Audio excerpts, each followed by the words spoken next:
So guys இன்னையோட கிட்டத்தட்ட 6 மாசம் ஆகுது இந்த சால்ட் பன் பிசினஸ் ஆரம்பிச்சு. கிட்டத்தட்ட இதோட நம்ம 1,25,000 டன் உப்பு சேல்ஸ் பண்ணியிருக்கோம்.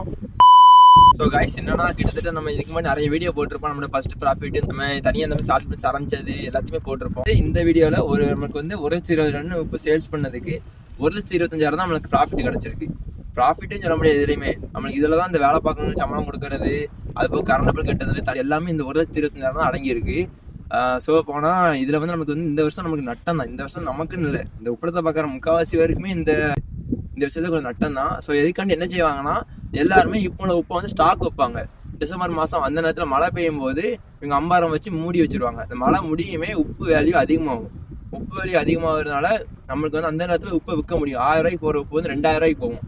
ஆனால் இந்த வருஷம் என்ன பிரச்சனைனா, இதுக்கு முன்னாடி போன வருஷம் எல்லாரும் ஸ்டாக் பண்ணி வச்ச உப்பை இன்னும் காலியாகாமல் இருக்கு. அதனால இந்த வருஷம் உப்பு ஸ்டாக் பண்ணி வச்சா போகுமான்னு தெரியல. இது ஒரு பெரிய பிரச்சனையா இருக்கு. அடுத்த வீடியோல கண்டிப்பா எதனால அந்த உப்பு ரேட் இவ்வளவு கம்மியா இருக்கு, என்ன பிரச்சனை அப்படிங்கறது அடுத்த வீடியோ தெரியல சொல்றேன். மறக்காம ஃபாலோ பண்ணிக்கோங்க.